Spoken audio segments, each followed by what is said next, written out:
Hi, everyone. It's Latanya Carmouche, your personal development life coach. I am here to empower you and provide you with helpful tips that will help you rewrite the script of your life. Today, we are discussing how to be a better role model for your kids and for yourself. Now, before we get started, let's be clear. I am not here to tell anyone how to parent. I'm here to discuss some tips based on observations and things that I have experienced with others and with my own self. So, first off, we know that no one is perfect. There is no such thing as a perfect parent. But with a few tips, we can become better role models for our kids and for ourselves. So, let me ask you this. Are you the type of parent that live by the do as I say and not as I do policy? If so, how is that working for you? Right? That's not the way we want to go. The first step you want to do is to stay in touch with your own parenting experiences. We've all been raised by someone, so we can pull from that. There's no need to start from scratch. Parenting is a journey, and whether good or bad, you already have the blueprint for your parenting journey. So reflect upon your own upbringing, right? The lessons you were taught, and you can use some of those to help you be a better role model. Think about the positive aspects that you learned along learned along the way. And then what do you want to pass on to your children? And then on the other hand, think of some of the not so positive or some of the not so good things that you have learned, aspects that you learned, and then consider the things that you want to avoid repeating, right? It's not to say anyone is a bad parent. It's just things are different. Times are different and things have changed. So what is it that you can pull from your parenting experience that you received that you want to pass on? And then what are some of the things that you received from your parenting experience that you want to change the narrative, right? Just change it up. Doesn't mean that it was bad. It just means that you just want to change it up. I remember I worked with a young man and he was so terrified about becoming a parent because he said his father wasn't there. And he kept saying, I don't know how to be a dad. I never had a dad. I don't know what to do. And I said, well, sure you do. Because your father wasn't there for you, you know from step one, you don't want to be absent from your child's life because you know how that made you feel. So there's your blueprint right there. It was a great starting point. Have a made up mind that you're going to be present and active in your child's life. And then do the things for your child that you wished your father would have done for you if he was there. Right? So there's no need to start from scratch for anyone, right? Even for him. The parent wasn't there. Well, you know what not to do. By being aware of your own parenting experiences, you can make conscious choices to provide a better example for your children. Tip number 2, stay current with the world and what other children are doing, right? Read articles, listen to your children speak when they talk to their friends or to their cousins. Just listen to them without judgment. Don't interject and jump in and tell them, don't say that. Just listen so you can learn, so you can be a better parent. You need to know what's current, especially with so much technology today. You better stay up on it. You can't be too busy to not know what's going on. Now, I'm a age myself and date myself a little bit, but I remember when my daughter was coming up, the new thing was MySpace. All the kids had a MySpace. And I knew she was going to eventually want one because that's all everyone was talking about. So I had to find out what is MySpace. So I created an account and I learned that it was just, people going on the site. At first, I thought it was MySpace. People was going to come to my house and be in MySpace. And that wasn't going to work out well for me. So I had to, log on to the computer and create a MySpace. And I found that it was just a virtual meeting site where people met up and talk and, reached out to old friends and colleagues and they shared music. It was mostly built for people to share their music on, but, people, we take it and run with things. So they took it as a meetup spot. But you can also have strangers reach out to you and request you to be as friends. So at the time, I think she was like 8 or 9. And in my opinion, as a parent, that was too young. So I told her no, right? So, I had to explain to her why there would be no MySpace and MySpace because she was just, it wasn't safe. It wasn't, the content on there wasn't always kid friendly. It wasn't something that was appropriate for her to be viewing at the time. And, she understood and we made an agreement, what would be a good age that you think you'll be ready. And I think she said like 12 or 13. And she waited until she was like 12 or 13. But then even when she did create her own account, I still have to monitor the computer time because she would get home from school and want to be on the computer, forget homework, forget chores. She just want to be on MySpace on the computer all night until it was bedtime. So you still have to monitor the computer time. But my point is, you want to stay current with what is going on today. There's a cartoon out that a friend of mine's child was watching, and just looking at it, okay, he's watching cartoons. But if you paid attention to the cartoon, I think it was called like Anime. That's not a cartoon for children to be watching. They were kissing, the women were like half nude, and it was a cartoon, right? You cannot be too busy or too much of an adult to watch a cartoon. You have to pay attention to what your children are into, right? Take a moment, just check it out for yourself so you can have you can be better equipped to be a parent or a role model to the child, right? And you can know what you're talking about, and you're able to give them a reason. Yes, I know if you're old school, you think that kids don't need a reason. They just need to do what I said because I'm the adult. But your kids need a reason. In all fairness, you're telling them not to do something. Give them a reason and let them know why you're flexing your authority. We got to remember, these are young people that we're raising up to be adults. And if you condition them to just do as I say with no reason, then you're conditioning them not to think for themselves and then to just do what they're told, right? They're in high school. They're going to do what they're told. The peer pressure comes. They're going to do what they're told because there's no logic behind, why we're not doing a certain thing or why I should do a certain thing. Give them a reason. Give them a chance to form their mindset. Give them a chance to form their opinions, and give them a chance to voice their opinions with the deal. Now, with the respect, right? We're not becoming equals. We're just raising adults. Tip number 3, set boundaries with your kids. Setting boundaries is crucial for development and for you to be a better role model. Boundaries provide structure and guidance in helping your children understand what is expected of them and what is acceptable behavior. By setting boundaries, you're teaching your children about responsibility, you're teaching them about respect, and you're teaching them about self-discipline.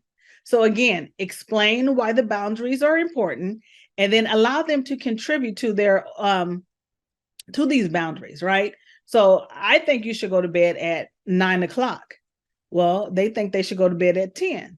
Okay, well, can we compromise? Can you go to bed at 9:30? And here, this is what's going to happen. I'm going to let you go to bed at 9:30. But the first time I try to wake you up for school and you're groggy and sleepy and don't want to get up, we're going to change the time to 9 o'clock. Is that a deal? Sounds fair? Okay, good. Let's go with 9:30 for now, right? You're not becoming your child's equal when you allow them to have input in a decision or, in the decision-making process.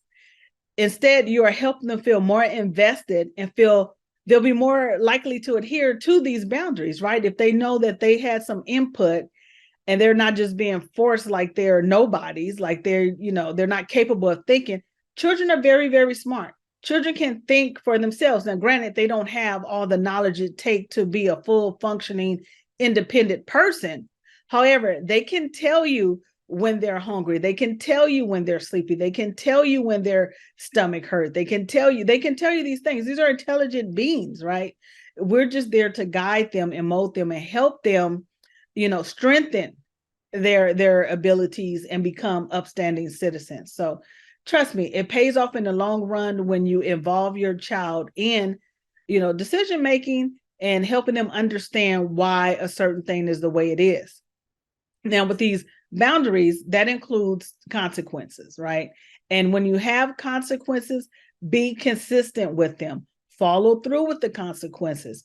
Don't, okay, you get it past this time. No, this is what's going to happen if you do this. If you, like I just said, if we let you go to sleep at 9:30 and then you're too sleepy to wake up for school the next day, then moving forward, you're going to go to bed at 9 o'clock. Simple, right? Give them an opportunity to test it out and see if it works for them, 9:30 or 9 o'clock or 9:30, right? Just include them. Tip number 4, and this is one of the most important ways to be a better role model for your children and also for yourself, right? Make sure they see you in healthy relationships. And this includes a healthy relationship with them. You want to foster and create a strong bond with your children, right? You want to invest quality time with them. You want to create opportunities for open communication. And remember, when you're talking to them, let them speak. If they say something that you disagree with, don't just snap off and be like, you did what? And why are you talking to this friend? If they tell you, my friend at school, she said this or she did that. Don't just, I don't want you around her. She's a terrible kid and I don't know what's wrong with her parents, but you can't be around her. No. Wow. You know what? She did that. That's what Tabitha did at school. And what do you think about that? You think that was cool? Would you do something like that? Have open communication and talk to them, right? Have a routine, right? This could be family dinners. It could be game night, playing a game. I'll tell you, I don't know how young your children are, but one of the things I did with my daughter for spelling, right? We would play a game of Scrabble. And I would purposely take the letters that she needed to make her spelling words for the week and make sure she gets all those letters so that when it's her turn to create a word, I can't think of a word. You can't? You really can't think of a word? What's on your spelling list this week? Oh, kitchen. Wow. She got a 12-point word or however many points it is, right? Be creative, but spend quality time. So dinner together. If you can't have dinner together, maybe a game night. Plan to go on an outing, right?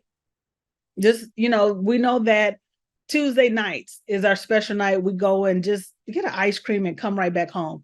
Just have something special to do with your child, right? By dedicating time to your child, you are showing them that they are a priority in your life. Now, allow your children also to see you have healthy relationships outside of them. So whether it be your peers, if you're married, your spouse, make sure they have something to model a healthy relationship after. Make sure you're treating your friends and your spouse with respect. Make sure that you're communicating openly and honestly, and that you're able to resolve conflicts in a healthy manner. So your kids are always watching you. They're always learning from you, and they're definitely taking notes of your actions. So it's important to be the kind of model that you want your children to be in their relationships at school, right? What kind of friend do you want them to be to their friends at school? They're watching you. And no matter what you tell them, they're going to listen to what you tell them, but mostly they're going to reenact how you're acting. So give them a healthy relationship to strive for and to work towards. Tip number 5, you want to encourage positive growth for you and your children. As a parent, it's important to continuously work on your personal growth and self-improvement. By investing in your own personal development, you're not only become better for yourself, but you're setting a powerful example for your children. Take time to identify areas of personal growth that you want to focus on. And this could be anything from improving your communication skills to managing stress better, or, set some goals for yourselves and take proactive steps towards them. By demonstrating a growth mindset and commitment to self-improvement, you are teaching your children valuable life skills. Encourage your children to pursue their own personal growth as well. Support their interests, support their passions, and provide them with opportunities for them to explore and develop their talents. In the community, I kept my daughter at the city college. There was always some sort of class that she could take, excuse me, normally on a Saturday morning, or throughout the week. She would have stuff after school, things to do, and just kept her active, not forcing her to do anything. I didn't force her to play softball because I played softball. I encouraged her to play softball. She didn't like it. We stopped after the first season. She moved over to dance and cheer, and she did all sorts of things, swimming and all sorts of things, but give them something to continuously better themselves and continue to grow. By fostering the growth mindset in your children, you are empowering them to become the best versions of themselves. Being a role model for your children is a lifelong journey. I am still serving as a role model for my very grown adult daughter, but it's a lifelong journey. It never ends. It requires self-reflection. It requires continuous learning and a commitment to personal growth. By staying in touch with your parenting experiences, staying up to date with what the children are into these days, setting boundaries, prioritizing healthy relationships, and encouraging positive personal growth, I'm sorry, you can become a better role model for your children and for yourself. Remember, no one is perfect, but by making a conscious effort to improve, you're setting a powerful example for your children and you're creating a positive impact for their lives. For more information about this topic or to see some of our other blogs, visit us at ltce.info. I'll see you next time.